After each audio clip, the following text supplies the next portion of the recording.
अस्सलामुअलैकुम, फॉरेक्स के सफ़र में खुश आमदीद। आज का जो हमारा टॉपिक है बड़ा इंटरेस्टिंग है।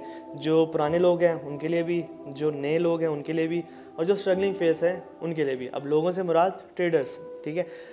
जो हमारा टॉपिक है वो ये है कि जो न्यू ट्रेडर्स होते हैं उनको किन चैलेंजेस से गुजरना पड़ता है। सबसे बड़ा चैलेंज कि फेक गुरुज, रियल गुरुज पे हम आते हैं लेकिन पहले फेक गुरुज पे जाते हैं।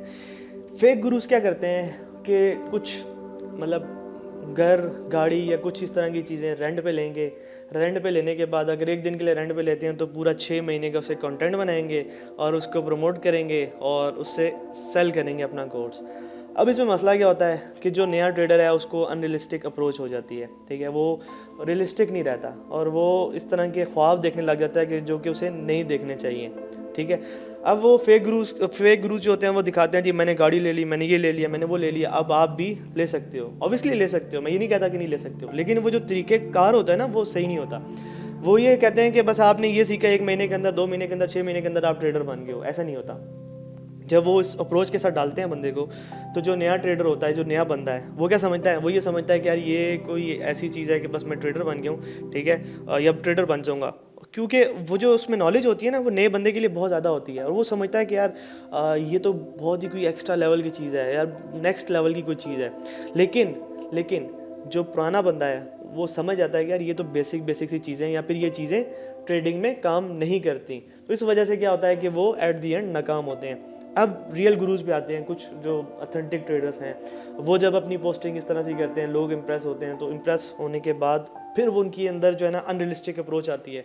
वो ये चीज़ नहीं सोचते या ये चीज़ नहीं देखते कि भाई ये जो प्रॉफिट जो लगा रहा है स्क्रीन शॉट, या जो गाड़ी ले रहा है या जो बंगला ले रहा है, जो भी चीज़ है, मतलब अट्रैक्ट करने के लिए आपकी जो अट्रैक्शन होती है वो जो भी है, तो वो जो स्टफ़ है वो क्या कहते हैं कितने साल की मेहनत के बाद अचीव हुआ है। या फिर ये जो स्क्रीन शॉट है, तो इस स्क्रीन शॉट के पीछे जो ट्रेड है उसके पीछे कितने साल का एक्सपीरियंस है। ये चीज़ जो नए ट्रेडर्स हैं वो नहीं सोचते, क्योंकि वो जल्दी में होते हैं, लालच में होते हैं, और लालच क्या है, बुरी बला है। तो इसकी वजह से क्या होता है, एट दी एंड वो ट्रेडिंग में मार खाते हैं, क्योंकि जल्दी जल्दी जल्दी जल्दी जल्दी।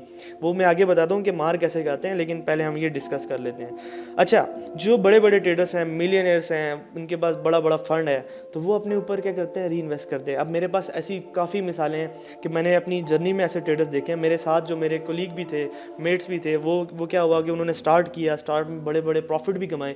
इवन कि उस लेवल पे मैं भी नहीं गया था उस टाइम पे कि मैंने भी इतना प्रॉफिट नहीं जनरेट किया था। मैं खुद स्ट्रगलिंग फेज में था और मैं सोच रहा था कि मैं क्या गलत कर रहा हूँ, मैं क्या गलत कर रहा हूँ। मैं गलती क्या कर रहा था, मैं वही गलती कर रहा था जो कि अभी मैं बता रहा हूँ कि मैंने भी कुछ गुरु से, रियल और फेक गुरु से इम्प्रेस होके गलत अप्रोच अपने माइंड को दे दी थी। तो जब मैं समझा तो उसको खैर मैंने ठीक कर लिया। लेकिन मैं उनकी स्टोरी सुनाता हूँ। वो क्या हुआ कि वो जब वो मतलब कामयाब हुए एक सर्टेन टाइम के लिए, उसके बाद दोबारा से वो उनका ग्राफ नीचे जाने लगा। क्यों?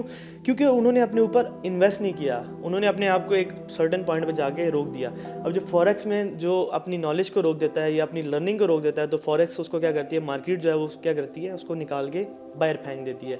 तो ऐसे ही हुआ। अब जो बड़े बड़े ट्रेडर्स होते हैं, जो मिलियनर्स होते हैं, वो क्या करते हैं, मिलियंस ऑफ डॉलर्स स्पेंड करते हैं अपनी साइकोलॉजी पे।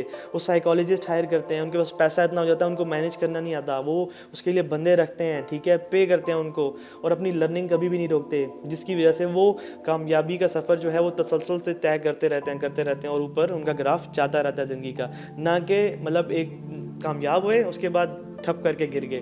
वो क्यों, मतलब इन दोनों केसेस में क्या डिफरेंस है कि वो उन्होंने अपने ऊपर इन्वेस्ट किया है, री इन्वेस्ट और करते करते ऊपर जाने लग गए। और वो जो नाकाम होते हैं कामयाब होने के बाद, वो क्या करते हैं, अपनी लर्निंग स्टॉप कर देते हैं। बस वो कहते हैं हमने ज़िंदगी में अचीव कर लिया, कंफर्ट जोन में गए, और जो कंफर्ट जोन में गया वो गिर गया।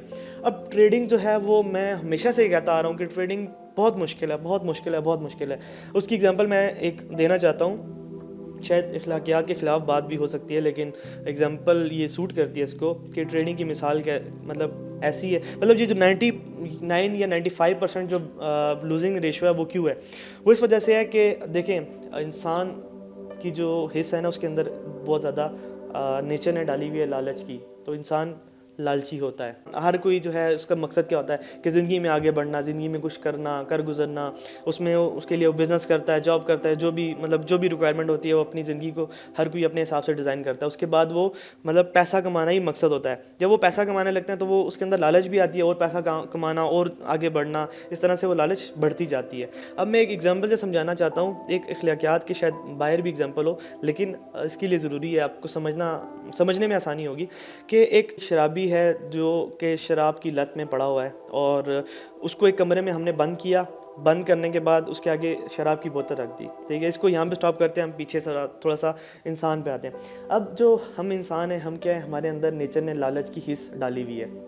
हम बाय नेचर लालची हैं। क्यों? क्योंकि हर इंसान का इस दुनिया में मकसद है पैसा कमाना या ज़िंदगी में आगे बढ़ना या फैमिली को फैसिलिटेट करना या कुछ गोल्स अचीव करना। तो उसके लिए कुछ ना कुछ करता रहता है, बिज़नेस करेगा, जॉब करेगा, या जो भी उसकी मतलब अपना जो पर्सपेक्टिव होगा उसके हिसाब से कुछ ना कुछ ज़िंदगी में अचीव करने के लिए जाएगा। अब क्या होता है कि अब उस शराबी की मिसाल के दोबारा से आते हैं, तो जब उसके आगे रख दी तो अब उसको कहा गया कि नहीं भाई, तूने बोतल को हाथ भी नहीं लगाना। तो उसके लिए कितना मुश्किल काम है, क्योंकि वो तो एडिक्ट है ना, वो तो उनकी उसकी लत में पड़ा हुआ है, वो कैसे छोड़ सकता है। ऐसे ही इसकी मिसाल ये है, ये एक सेल फ़ोन है, ठीक है, इसमें पैसे डले हुए हैं और हम इंसान हैं, हम लालची हैं, हमें रोका गया नहीं नहीं तुमने पैसा नहीं कमाना, और हमारी हिस्स अंदर से कह रही है कि नहीं भाई मैं पैसा कमा सकता हूँ, मैं पैसा कमा सकता हूँ, मैं पैसा कमा सकता हूँ। ठीक है, ये मोबाइल पे मैं खोलूँगा तो मैं पैसा कमा लूँगा। तो ये जो ये सारा फिनोमेन हो रहा है, तो ये अपने खिलाफ जंग होती है, जिसको इस्लाम में जिहाद बिन नफ्स भी कहा गया है। ठीक है, और ये अपने इमोशंस को कंट्रोल करना, ये मतलब सबसे मुश्किल काम है। ये ऐसे ही है कि जैसे हमें पता है कि सुबह हमने जो वॉक है वो करनी है, वो हमारी सेहत के लिए अच्छी होती है, लेकिन हम नहीं करते। क्यों? क्योंकि हम मतलब वो एफर्ट नहीं कर पाते। इसमें भी एफर्ट रिक्वायर्ड है कि यार ये मेरे सामने मोबाइल पड़ा है, अब क्या हो गया, अब मैंने ट्रेड क्या करनी है, अपने रूल्स के मुताबिक लेनी है, हर वक्त नहीं लेनी। मुझे पता है, मेरे पास मुझे आता है कि बाय सेल कैसे करना है, लेकिन मैंने नहीं करना। क्यों? क्योंकि ये रिक्वायरमेंट नहीं है। अगर मैं करूँगा तो मैं एट द एंड लूज़र बन जाऊँगा। तो ये जब ये चीज़ें मतलब बंदा इसको मैनेज नहीं करता या अपने रूल्स पे नहीं आता, तो वो एट द एंड लॉस करता है। बहुत मुश्किल काम है कि आप अपने रूल्स को फॉलो करें। ऐसे ही कि सुबह रोज़ उठ के आप सैर पे जाएं, और ये सैर पे जाना सुबह उठ के भी बड़ा आसान है, इसके मुकाबले में ये बहुत मुश्किल है, क्योंकि इसमें जो लत होती है वो बहुत ज़्यादा होती है। तो आई होप कि आप इसको समझे होंगे, और अगर आप ज़िंदगी में जिहाद बिन नफ्स और अपने खिलाफ जिहाद कर सकते हैं तो फॉरेक्स में आइए, नहीं कर सकते तो इस मार्केट से दूर रहिए।